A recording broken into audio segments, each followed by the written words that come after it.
Wow, it's been a while since my last Patriots video. And not because I've been lazy or working on other projects, it's because there's been absolutely no news since the Super Bowl loss. And I mean no news at all. It's the offseason, so not much happens until the draft. Except for maybe that one thing with the Patriots. And of course I mean the potential A.J Brown trade that have been in rumors for months. I'm kidding of course. I'll talk about the Mike Vrabel and Dianna Russini controversy. In this video though, I'll catch up on all the Patriots news, in my opinion on the Patriots draft. Don't expect any in-depth analysis on the players we drafted. I'll save that for the more dedicated people. So let's talk about it. If somehow you haven't heard already, Patriots head coach Mike Vrabel was caught cheating with insider and reporter Dianna Russini. They got caught being cozy in Sedona, Arizona, and when the pictures came out, they lied about there being other people there. The pictures were very innocent and nothing more than just friends hanging out, but they got caught lying. They couldn't prove there were other people there, which should have been easy, and then the receipts started to come out that Dianna Russini was pretty much shitting on her husband, whether it be from social media comments to talking on sports channels. Oh, yes. We've talked about, we've never been more disconnected in our lives. Our text messages look like two robots. Of all the people in my life that I'm going to talk to the night before my wedding, the one guy my dad wanted me to, or my mom wanted me to marry was Jimmy Garoppolo. And he's calling me. Like, this is a sign. I'm married to someone average. I don't post a lot about him. And the receipts kept coming. It was a bit of speculation until pretty much everyone agreed there was something going on. And then more pics came out of them at a bar and them kissing. And that photo was around 2020. So this affair has been going on for at least 6 years. She also had a kid and she named him Mike. And with how old he is, it was around the time where the affair was happening. That's all speculation and not confirmed. The internet sleuths found a Spotify playlist that she made for a person named Mike when the Titans were on a 3-game losing streak. The people are getting a bit too personal with it. I find that one weird. Dianna Russini deletes her Twitter. Mike Vrabel announces that he won't be with the team on day 3 of the draft and will be at counseling at that time. That counseling was quick because now he's back with the team. And that was pretty much it. I covered most of the scandal. Now I will say this, cheating is bad and I feel for the families as a result of the scandal. Now that being said, I do think it was a right call not to punish him from the league and the team. It's not a Boston Celtics situation with Ime Udoka that it was in his contract not to have any relations with staff. He did and he was rightfully fired for it. I do see the point though that there's a conflict of interest where she could have gotten information from him and he could have got info from her. She was on top of the A.J Brown rumors and some people were suggesting she was influencing the potential trade to favor the Patriots through her reporting. That one for me is very tinfoil hat. If you are a general manager in any sport and you are influenced by the media to make a trade, you should be fired.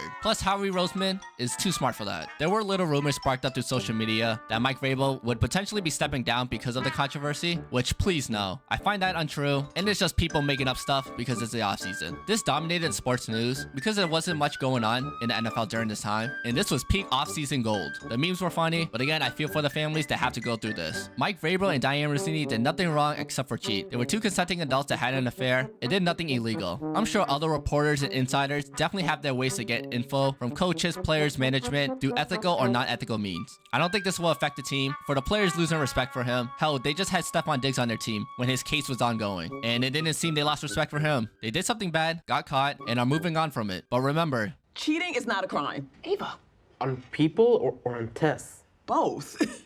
I mean, you shouldn't do it, but it's not illegal. It's just a fact.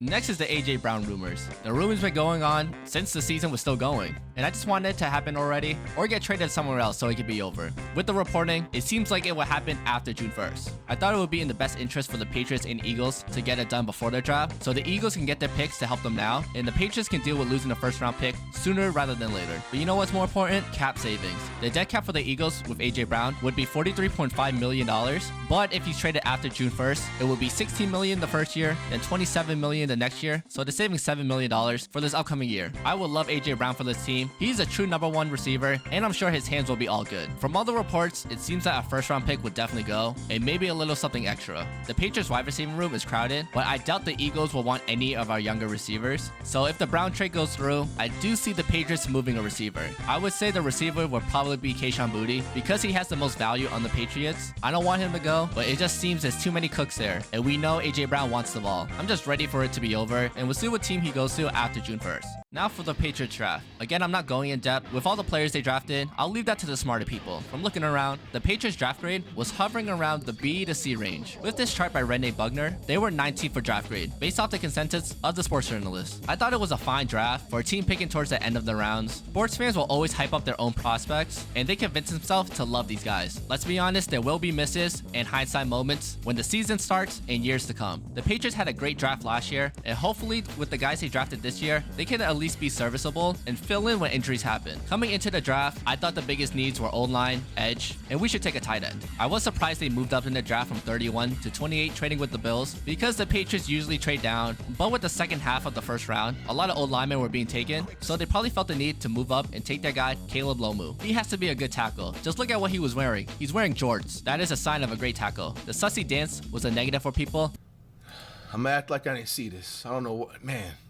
I don't know why y'all showed me that, bro. But for me, I think it's an extreme positive. They are adding a fun personality. They need the funny players to get them through the season and keep the vibes up. I'm never going to complain with helping in the trenches, and they needed to take some weight off Will Campbell. We'll see if they move him to guard, but for now, it seems like he's staying at tackle. The second round pick, Gabe Akis, seems to be like a great pick. The Patriots needed more edge help, and the football nerds love him. He has the potential to be the best pick in this Patriots draft, and he will be third in edge behind Harold Landry and Draymond Jones, so he has time to learn and hopefully benefit from our great interior defensive line. And whoa, what did they say about him?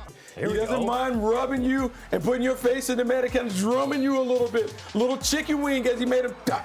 I like the third round pick, Eli Radon. Even though it seems like he will be more of a blocking tight end, many teams are leaning more to the 2 tight end setup, and the Patriots needed to get younger at the position. He is huge, but let's calm down with the Gronk comparisons. I'm not expecting a lot of offensive production, but every once in a while, he'll catch a ball. Those were the first 3 picks. They had no 4th round pick, and for the remaining guys, if they can fill in during a game and put in some good reps, it will be a great pick. A lot of the draft grades are hating on Cameron Prudy, the corner selected in the 5th round, but I don't mind the pick. The corners on the Patriots tend to get hurt, and they do miss some games throughout the season. He doesn't need to start right away. He can learn from some of the best corners, and if he could be serviceable when they get hurt, it's a great pick. We will see how these players look training camp and preseason, but let's be realistic, not all picks will be home runs, but we could use some hits. Let me know your opinions on the draft, especially if you're one of those smarter fans. That's all the Patriots news I wanted to talk about. Let me know your opinions on everything, and if I missed anything, let me know in the comments below. If you made it this far, thanks for watching, and I'll see you in the next video.